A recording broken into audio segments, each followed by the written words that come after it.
Et si tout ce que tu croyais réel ne l'était pas? Et si nous vivions dans une simulation, comme dans Matrix, une matrice dans laquelle notre seul objectif en tant qu'être humain était justement de s'émanciper. Depuis des millénaires, des initiés, au travers de la tradition primordiale, savaient cet enseignement secret que je vais vous révéler aujourd'hui. En effet, que ce soit chez les gnostiques, chez les bouddhistes, chez tous les mysticismes de toutes les traditions, il y a cette notion de matrice, d'illusion, de rêve dans lequel nous vivons dans la matière. Aujourd'hui, je vais te montrer pourquoi est-ce que notre monde est une véritable matrice contrôlée par certains êtres et pourquoi est-ce qu'il nous faut s'en libérer. L'idée que notre monde est une simulation, est une illusion, ne remonte pas uniquement au premier film qui parle de ce sujet, à savoir le film Matrix, mais est une tradition bien plus ancienne qui remonte à toutes les sociétés initiatiques et à tous leurs discours. La philosophie de Platon et les platoniciens, qui étaient des praticiens également d'occultisme, savaient ces choses-là. L'allégorie de la caverne de Platon en est une parfaite illustration. Nous ne vivons dans un monde dont nous ne voyons que les ombres de ce qui est réel. Et d'ailleurs, c'est ce que disaient les alchimistes. Les alchimistes considèrent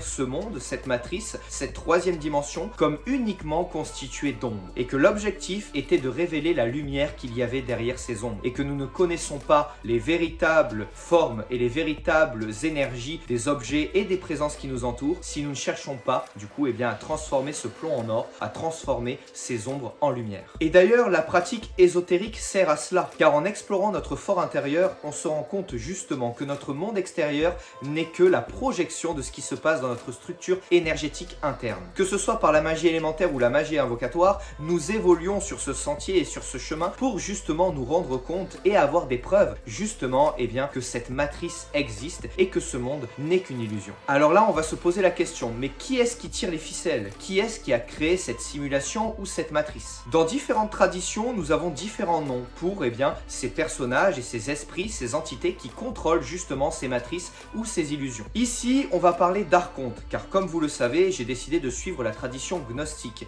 Mes enseignements en haute magie cérémonielle ou en haute magie élémentaire font partie de tous les panthéons et parlent de tous les panthéons, mais personnellement, et comme je l'ai déjà expliqué sur mes autres réseaux sociaux, je suis plutôt de la tradition gnostique, à savoir mystique chrétienne. Dans cette tradition, il y a des êtres, des esprits qui contrôlent justement cette matrice et cette illusion de la matière. Ces esprits sont appelés justement archontes. Beaucoup de personnes pensent que nos élites, les élites de notre monde, les anciens rois et les anciens empereurs étaient au courant justement de l'existence de ces archontes et discutaient même parfois avec eux. En effet, on se rend compte que bon nombre d'élites aujourd'hui ont une passion inexpliquée et inexplicable pour les arts occultes. Et on le voit au travers des films, des séries, des clips musicaux et de l'art. L'art étant l'expression de nos élites, étant l'expression qui est la représentation du monde qui nous entoure, l'art est souvent un langage secret pour pouvoir nous expliquer à nous, les gens du peuple, ce qui se passe réellement. Je ne vais pas rentrer dans le débat de pourquoi est-ce qu'ils nous font passer ces vérités. C'est un débat qu'on aura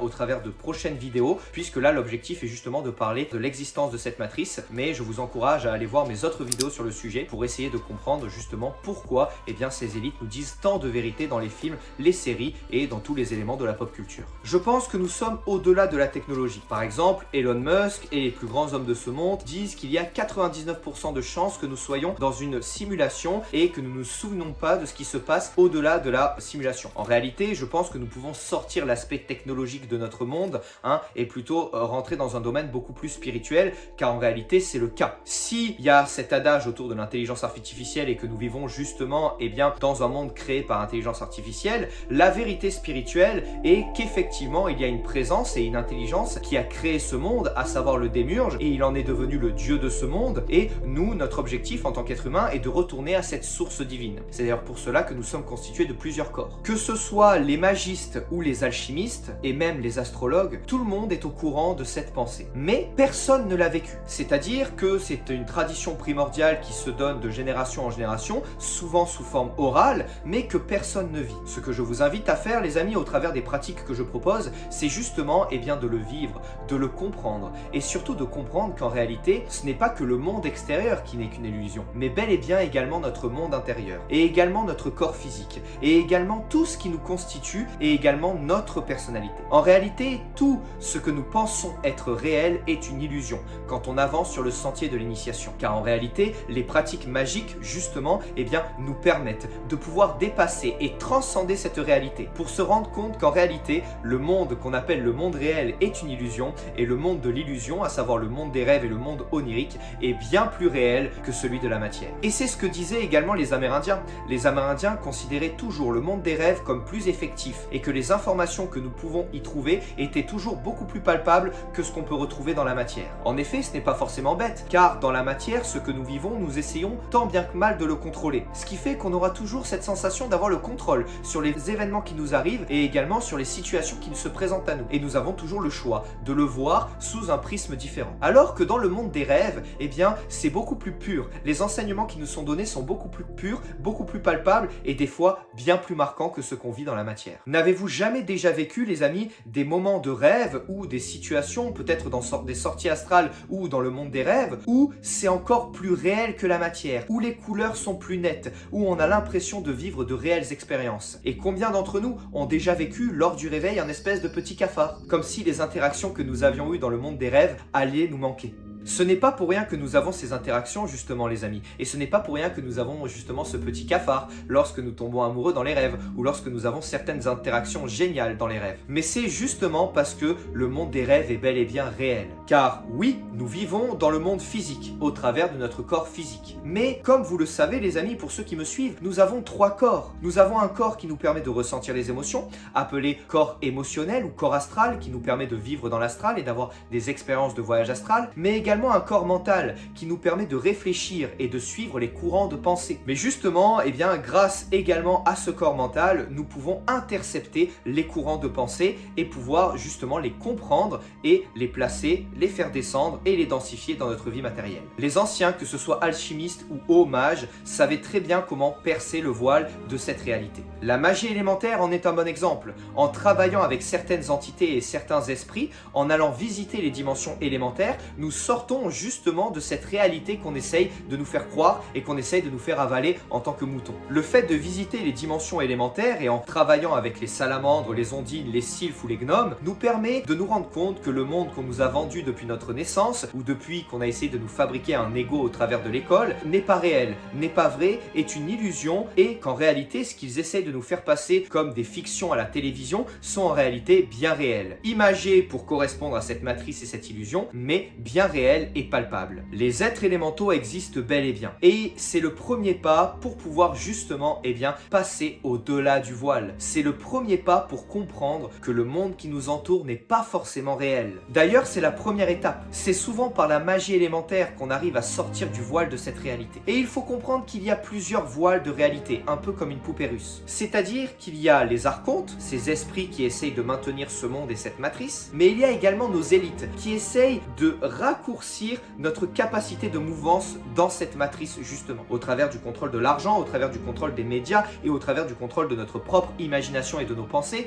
ils arrivent à réduire encore ce que les archontes avaient eux-mêmes réduit. Pour ceux qui souhaitent commencer petit à petit à remarquer les bugs dans la matrice et à sortir justement de cette matrice, il y a mes formations à ce propos. La magie élémentaire et la magie invocatoire, c'est clairement le chemin de l'initié qui sort de la caverne de Platon.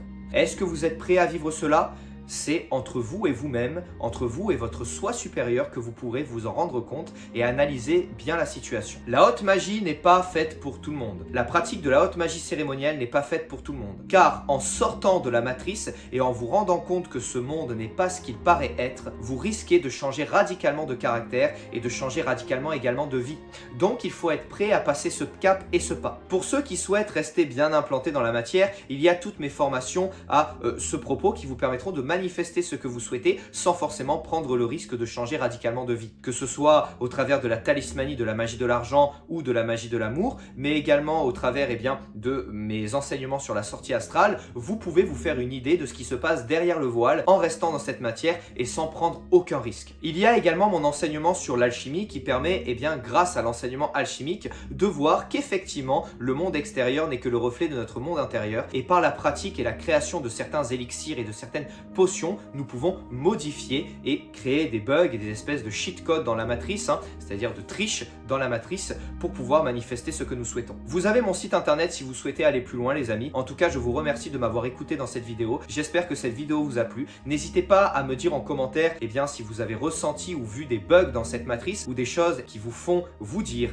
ou des indices qui vous font vous dire que ce que je dis au travers de cette vidéo est réel. Bon nombre de personnes diront en commentaire que ce sont des affabulations car ils n'ont jamais réellement cherché à sortir de la matrice. Mais je sais que bon nombre d'entre vous ont vécu des expériences occultes et ésotériques, parfois de manière inconsciente ou sans l'avoir demandé, et bon nombre d'entre vous comprendront ce que je veux dire par tout ce qui est expliqué dans cette vidéo. Cette vidéo a pour but de faire qu'une dizaine voire une quinzaine de minutes, donc je parlerai de ce thème bientôt dans d'autres parties. En tout cas, pour l'instant les amis, je vous laisse avec ces explications. Je vous souhaite une très bonne journée, que la divine providence vous guide, que Dieu vous bénisse abondamment, gloire au Christ et à ses enseignements, et si vous êtes intéressé par l'enseignement gnostique, je vous encourage à vous renseigner sur mon livre La prière secrète de l'initié ou à aller sur mon site internet ramanael.com. A très bientôt les amis, au revoir.